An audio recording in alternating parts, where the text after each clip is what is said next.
Alright guys, welcome to Q&A with Cena. Finally, this show is back, and this show will be back on a regular basis now. So we're looking at every week or 2 weeks. So all you got to do is keep your eye out for me to tweet it out if you follow me on Twitter, or keep looking at the QA with Cena channel for the video to pop up that's going to ask you to submit your questions. Like now, this one's being shot on Monday for it to be released on the day it's supposed to be on Tuesday. So probably sometime late Monday night or early Tuesday, you guys will see the new video. Alright, so I have about 15 questions here, I believe. So I'm going to answer all 15 questions, which means this will probably be split between 2 different videos. So if you did ask a question this week, it is guaranteed that it's going to get answered, because I have it right here and we're going to answer them all. So what I'm going to do is I'm going to start in the order in which they came in from top to bottom. So let's begin. The first question comes from Shredder5190. He says, how do you feel about the Rock Band Network at this point? In my opinion, it has helped many bands out a ton. For instance, I love Children of Nova now, and I listen to their EP almost daily in its entirety. And I think he listens to their EP almost daily in its entirety. However, there are quite a few bands that I've heard of before on RBN2, one being ATR. Also, would love a belated B-Day shout out. Alright, well, first of all, happy belated birthday, Shredder. Hope you had a good one. Many more to you, man, and I thank you for tuning in to Q&A with Cena and everything else that I do, because I know you follow me on other channels too. So, happy belated birthday and thank you. To answer your questions, I think the Rock Band Network at this point is phenomenal. It is doing something that a lot of bands wanted them to do. A lot of bands won't release, or I should say a lot of labels won't release songs to Rock Band. But it's kind of funny that some of these same labels maybe they went after is cool with releasing it into the Rock Band Network. So I think that, again, Harmonix came up with the genius idea to have the RBN. There's been some songs that's been released on the RBN that kind of shocked me, because I thought it would be released for DLC. Like, for instance, Push Push Lady Lightning. I knew for a fact it was going to come out for regular Rock Band DLC, being that Bang Camaro is a Harmonix band. But no, it got charted for RBN. There's also a lot of new songs on the RBN network that I think is being introduced to people, and a lot of new genres, such as Amberian Dawn.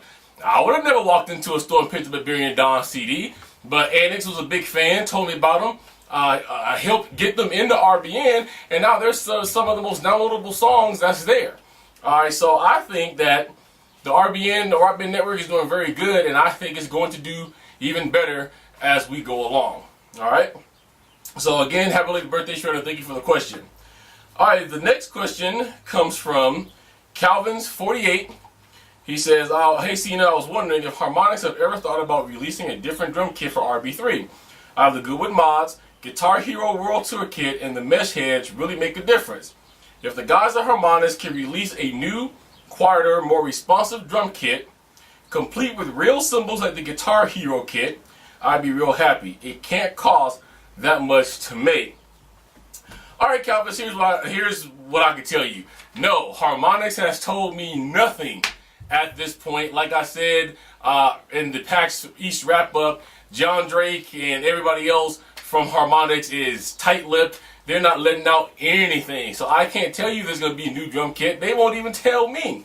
However, it may not be that expensive to make, but you have to make a profit off of what you sell. I know that in the early goings, RB2 drum kit was about $80, $89, and I think that there was some of the GH World Tour kit for almost $100 by itself. However, the better quality the set is, the more you're going to pay. So I think basically what will happen is they come with a new drum kit that's a stock kit for RB3, that their main focus is to do what? Make their kit better than RB1 and RB2, and of course make it better than their competitor. That means that they would have to go to a straight Piasso sensor set altogether, all the way around, which has a lot of its pros. Like, for one, you could probably jack in a KD8 or KP65, Yamaha KP65 rolling KD8 drum trigger directly into the kit, but it's going to cost you more money. because of the fact that they are using real drum sensors, which means they're going to have to change the heads. The head's going to have to be a little bit better, maybe a little bit quieter, because they kind of have to use rubber. I'll give it to the Guitar Hero World Tour kit. It was a tad bit quieter, but it broke in the first week. So it's going to be interesting to see what they do if they do release a new kit. But once again, I ask you the same question, Calvins. If they do release this, are you willing to pay the price for it? My estimation is if they came out with the kit that a lot of people want. So let me give it to you, what I've read, what's been asked of me. Let's just stick with standard stuff. You get the same 4 pads. It comes with 2 cymbals, whether you use them or not. Let's just say it comes with 2 or 3 cymbals and a decent kick pedal. They're using Piasso sensors. They're giving you better grade pads. They're giving you better constructed pads, and they're giving you better grade rubber. Let's just say roughly that pushes the RB3 kit to about where the Beatles kit was. Let's say it's going to be $250 because they have an upgraded guitar. Are you going to be willing to pay that? Or if the standalone drum kit is about $120, are you going to be willing to pay that? So you have to ask yourself, with everything we want on these drums, and I agree with you, it's time for them to come out with a more stable Rock Band stock kit, I understand, but we have to look at the fact what the cost would be and if we're going to be willing to pay that.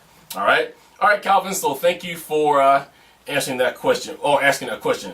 On top of that, let me just say this: keep in mind too that Harmonix is probably keeping in mind those of us who already went out and spent $300 on an Ion kit. I think a lot of people would be very upset if they have an Ion kit and they came up with this dynamic, out-of-this-world Rock Band 3 stock kit, and some people would just be upset. Well, we should have waited, but they never knew.